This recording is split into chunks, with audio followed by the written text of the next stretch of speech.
Good morning बच्चों, welcome back to my channel Sheetal tuition classes में आपका स्वागत है। और आज हम लेकर आए हैं क्लास 4 की इंग्लिश लिटरेचर गुलमोहर से चैप्टर 4, जिसका नाम है the trumpet of the swan. The trumpet of the swan किसने लिखा है? इसके राइटर हैं एल्विन ब्रुक्स वाइट, जो कि इन्होंने इसको लिखा है। और इन्होंने ये बताया है इस चैप्टर में कि इन्होंने बहुत सारी ये अमेरिका के लेखक हैं। पहली बात तो ये है कि ये अमेरिका के लेखक हैं जो बच्चों की किताबों के लिए जाने जाते थे। द ट्रम्पेट ऑफ द स्वास के अलावा भी उनकी सबसे प्रसिद्ध कृतियों में स्टुअर्ट लिटे और चार्लोट्स वेब शामिल हैं। मतलब इन्होंने इस तरह की किताबें और बच्चों की किताबों में इस तरह के चैप्टर्स लिखे हैं जो कि बहुत ज़्यादा फेमस हैं। और इन्होंने इसी में ही इस तरह से इसमें the trumpet of the swans में अपना चैप्टर दिया है। The trumpet of the swans का अर्थ होता है हंसों की तुरई। हंसों की तुरई, जैसे कि किसी के बारे में बात की गई है, उसको कहते हैं हंसों की तुरई। अब चलिए चैप्टर पढ़ते हैं। चैप्टर में है Sam Weaver an 11 years old boy was stalking through a forest when he heard a loud trumpet. Startled, he searched the woods and swamps till he saw two enormous trumpeter swans by a lonely pond in the middle of the forest. They were laying eggs. Sam was filled with wonder because he knew that trumpeter swans were very rare. He returned to the same spot a week later to watch the birds again. ये कह रहे हैं Sam beaver एक 11 वर्षीय लड़का था, जंगल में गुजर रहा था। जब उसने एक तेज तुरई की आवाज़ सुनी, चौंक गया। वो चौंक कर उसने जंगल और दलदलों को ढूंढा जब तक कि उसे जंगल के बीच में एक सुनसान तालाब के पास विशाल तुरई हंस दिखाई नहीं दी। मतलब एक लड़का था सैम बीवर जो 11 साल का था और वो जंगल से गुजर रहा था। तभी उसको बहुत तेज़ी से आवाज़ आई तुरई की, और तुरई की आवाज़ आने पर वह चौंक गया और जंगल में की तरफ चला। और वहाँ उन्होंने देखा कि वहाँ पे दलदल है। उसने दलदल को ढूंढा और सुनसान जंगल के बीचों बीच में एक सुनसान तालाब था। तालाब के पास दो विशाल तुरई हंस दिखाई नहीं दिए। वे अंडे दे रहे थे। मतलब एक विशाल, मतलब बहुत बड़े तुरई हंस थे जो दिखाई दिए, जो कि अंडे दे रहे थे। सैम आश्चर्य से भर गया क्योंकि वह जानता था कि तुरई हंस बहुत दुर्लभ हैं। मतलब तुरई हंस जो हैं वो आसानी से कहीं नहीं मिलते, इसलिए उसको पता था कहीं ना कहीं कि वो आश्चर्य में था और उसको पता था कि कहीं भी तुरई हंस बहुत आसानी से नहीं मिलते। तो वह तुरई हंस बहुत दुर्लभ हैं। वह एक हफ्ते बाद फिर से पक्षियों को देखने के लिए उसी स्थान पर लौटा। जब वह गया था तो उसने एक अचानक से देखा था और वहाँ पे वो क्या थे, अंडे दे रहे थे। तुरई हंस जो थे अंडे दे रहे थे। फिर उसके बाद वो एक हफ्ते बाद गया उन्हीं पक्षियों को देखने के लिए उसी स्थान पर। ठीक है।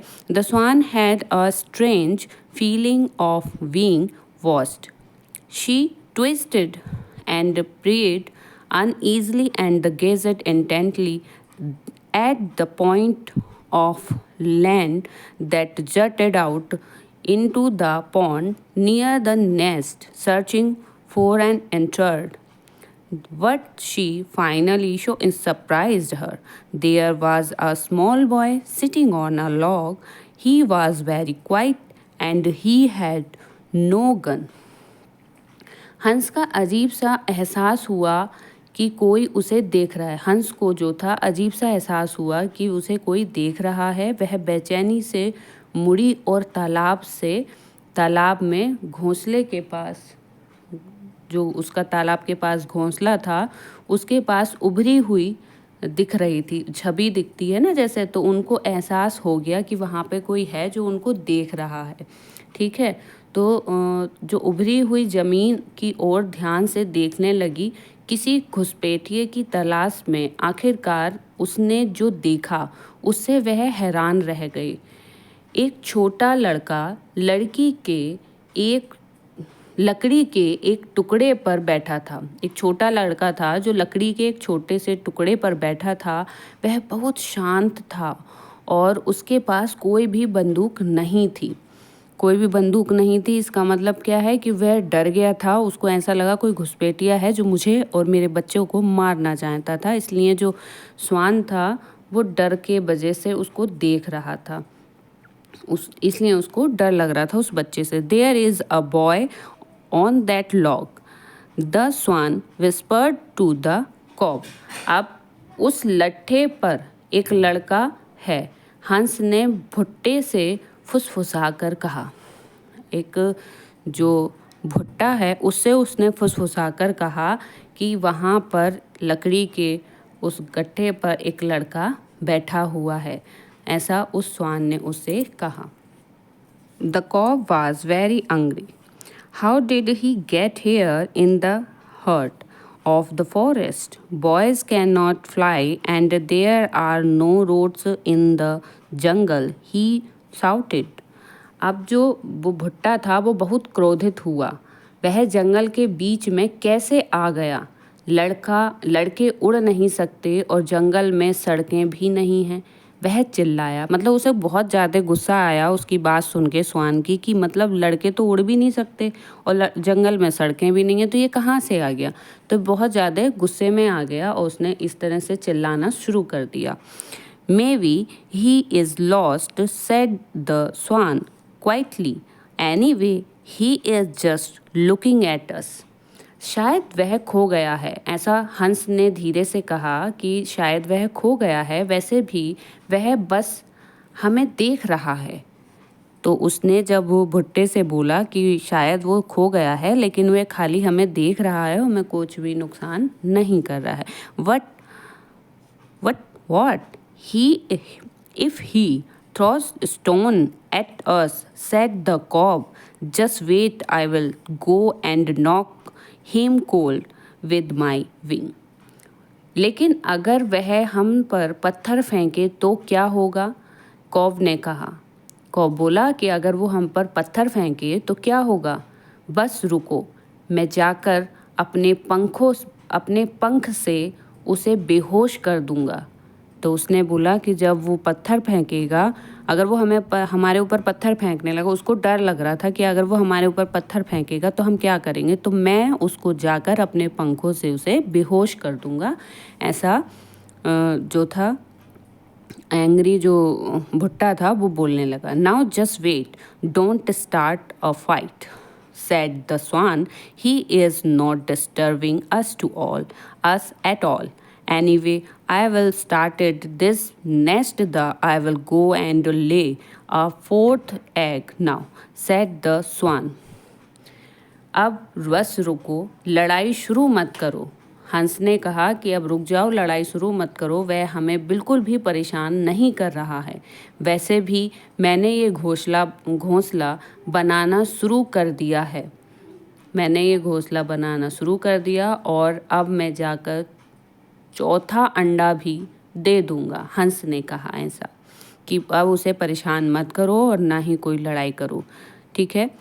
For the next hour, the cob paddled slowly around the tiny island, keeping watch. Sam sat on the log, spellbound at the sight of these large water birds. After he had watched them for an hour, Sam got up and quietly left. The birds watched him go. अगले 1 घंटे तक cob धीरे धीरे छोटे से द्वीप के चारों ओर घूमता रहा, निगरानी करता रहा। सैम लॉग पर बैठा था, इन बड़े जल पक्षियों को देखकर मंत्रमुग्ध था। 1 घंटे तक उन्हें देखने के बाद सैम उठा और चुपचाप चला गया। पक्षी उसे जाते हुए देख रहे थे। ठीक है, उसने कुछ भी नहीं किया, लेकिन वो चुपचाप अपने वहाँ से उठ के चला गया। Singing shying with relief, the swan left the nest and turned it to look back. They are laying safely on the soft feathers at the bottom of the nest, where 4 eggs. She gazed at them proudly. राहत की सांस लेते हुए हंसनी जो थी घोंसले से बाहर निकली और पीछे मुड़कर देखने लगी। वहाँ घोंसले के नीचे मुलायम पंखों पर सुरक्षित रूप से 4 अंडे रखे हुए थे। उसने गर्व से उन्हें देखा। The swan settled herself in the nest to keep her eggs warm. Carefully, she reached down with her bill and poked each egg until it was at just the right spot to receive warmth from her body. The cob sailed around close by to keep her company and protect her from enemies. He knew that a fox prowled somewhere in the woods. He had heard him walking on some nights. हंस ने अपने अंडों को गर्म रखने के लिए खुद को घोंसले में स्थापित कर लिया। सावधानी से उसने अपनी चोंच से नीचे पहुंचकर प्रत्येक अंडे को तब तक दबाया जब तक कि वह उसके शरीर से गर्मी प्राप्त करने के लिए सही जगह पर ना जाए। कॉब उसके साथ रहने और दुश्मनों से उसकी सुरक्षा करने के लिए उसके करीब ही घूमता रहा। उसे पता था कि जंगल में कहीं एक लोमड़ी घूम रही है। उसने कुछ रातों में उसे भौंकते हुए सुना था।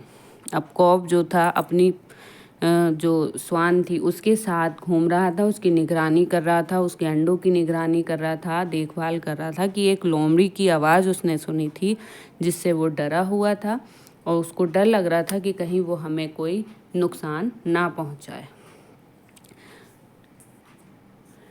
Days passed and the swan sat in the nest, warming the eggs through some sun and rain. Weeks went by, no one disturbed her. दिन बीतते गए और हंस घोंसले में बैठा रहा, धूप और बारिश में अंडों को गर्म करता रहा। हफ्ते बीत गए, किसी ने उसे परेशान नहीं किया। Finally, one warm afternoon, tried swimming around the cob, asked the swan, "Do you never get tired of sitting in one place?" अतः एक गर्म दोपहर में तैरते तैरते थक कर भुट्टे ने हंस से पूछा, क्या तुम एक जगह बैठे बैठे कभी थकते नहीं हो? उन्होंने बोला, "No," replied the swan, "and I won't have to sit for long. Our sides will be worn soon." नहीं, हंस ने उत्तर दिया, और मुझे ज़्यादा देर तक बैठना नहीं पड़ेगा। हमारे बच्चे जल्द ही पैदा हो जाएंगे। ऐसा उसने उसको आंसर दिया। Don't you ever feel hungry or thirsty? asked the cow. क्या तुम्हें कभी भूख या प्यास नहीं लगती? भुट्टे ने पूछा। हाँ, yes I do, said the swan. I am actually very thirsty right now. उन्होंने पूछा कि क्या आपको कभी भूख प्यास नहीं लगती? भुट्टे ने कहा। तो उन्होंने बोला कि हाँ, मुझे प्यास लगी है। हंस ने कहा, मुझे इस समय बहुत प्यास लगी हुई है, बहुत ज़्यादा प्यास लगी है। The swan decided she could safely leave the eggs for a few minutes. She pushed some loose feathers around the eggs to hide them and keep warm. Then she stepped off the nest and entered the water to take a few quick sip. She glided over to a shallow place, pushed her head underwater to a grassy bank and stood there, preening her feathers. हंस ने निर्णय लिया कि वह कुछ मिनटों के लिए अंडों को सुरक्षित रूप से छोड़ सकती है। उसने अंडों को छिपाने और उन्हें गर्म रखने के लिए उनके चारों ओर कुछ ढीले पंख लगाए। फिर वह घोंसले से बाहर निकली और कुछ घूंट पीने के लिए पानी में घुस गई। वह एक उथली जगह पर सरक गई, अपना सिर पानी में धकेला और नीचे से कोमल हरी सब्जियां खींची। अंत में वह घास के किनारे पर चली गई और वह वहाँ पर खड़ी होकर अपने पंखों को संवारने लगी। वहाँ पे उसने अपने पंखों को क्या किया? संवारने लगी, मतलब अच्छा करने लगी। She felt good but she had no idea that at that moment their enemy, the red fox, stood waiting behind the clump of bushes. उसे अच्छा लगा, लेकिन उसे इस बात का भी बिल्कुल भी अंदाज़ा नहीं था कि उस समय उनका दुश्मन रेड फॉक्स जो था झाड़ियों के पीछे इंतज़ार कर रहा था। The cob saw the fox first, और भुट्टे ने सबसे पहले लोमड़ी को देखा। Look out, he trumpeted, he can see the fox creeping towards you, you are in danger. सावधान रहो, उसने तुरही बजाते हुए कहा। मैं देख सकता हूँ कि लोमड़ी तुम्हारी ओर रेंग रही है, तुम खतरे में हो। ऐसा उसने उसको बोला। But just as the fox was about to spring on the swan. But just as the fox was about to spring on the swan, a stick came hurtling through the air, surprising everybody. It struck the fox on the nose. He yelped in pain as he turned around to run away. The two birds could not imagine what had happened. उन्होंने क्या किया? लेकिन जैसे ही लोमड़ी हंस पर झपटने वाली थी, एक छड़ी हवा में तेजी से आई जिसने सभी को चौंका दिया। छड़ी लोमड़ी की नाक पर लगी। वह दर्द से चिल्लाया और भागने लगी और मुड़ा। दोनों पक्षी कल्पना नहीं कर सकते थे कि क्या हुआ था ये एकदम से।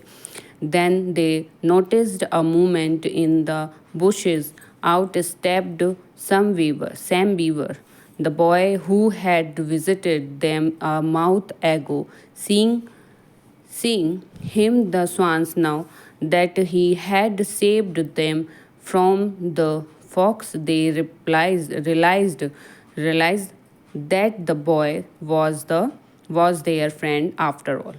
तभी उन्होंने झाड़ियों में हलचल देखी। सैम बीवर नामक लड़का बाहर आया जो 1 महीने पहले उनसे मिलने आया था। उसे देखकर हंसों को पता चल गया कि उन्हें उस लोमड़ी से बचाया है। उन्हें एहसास हुआ कि वह लड़का आखिरकार उनका दोस्त है। अब वो जो थी कोहो सेड द कॉब, अब वो कोहो करने लगी। कोहो भुट्टे ने कहा। Coho replied the swan. The pond rang with the sounds of victory and gladness. और जो कोहो कहकर हंस ने उत्तर दिया, तालाब विजय और खुशी की आवाज़ों से गूंज उठा। तभी same the turtle thrilled. He walked slowly around the shore and sat down on a log. और तभी सेम बहुत खुश हुआ था। वह धीरे धीरे किनारे पर चला गया और एक लकड़ी के टुकड़े पर जाकर बैठ गया। The cock swam over towards Sam climbed out of the pond and stood close to the boy, looking at him in a friendly way and arching his neck gracefully. Once he ran his neck far out, Countly and almost touched the boy. Sam never moved a muscles. His heart thumped from excitement and joy. Cob Sam की ओर तैर कर आया, तालाब से बाहर निकला और लड़के के करीब खड़ा हो गया। उसे दोस्ताना तरीके से देखता रहा और अपनी गर्दन को शालीनता से ऊपर उठाया। एक बार उसने अपनी गर्दन को सावधानी से बहुत दूर तक बढ़ाया और लगभग लड़के को छू लिया। सैम ने एक भी मांसपेशियां नहीं हिलाईं। उसका दिल उत्साह और खुशी से धड़क रहा था। The swan padded back to her nest. Returned to her eggs. She felt lucky to be alive. हंस अपने घोंसले में वापस आया और अपने अंडों के पास लौट आया। उसे लगा कि वह जिंदा है और भाग्यशाली है। हंस की तुरही एक अंश जो कि आप सभी को पसंद आया होगा चैप्टर। आई होप, आशा करते हैं कि चैप्टर समझ में आया और अब नए नेक्स्ट चैप्टर के साथ नई वीडियो में मिलते हैं। Bye bye.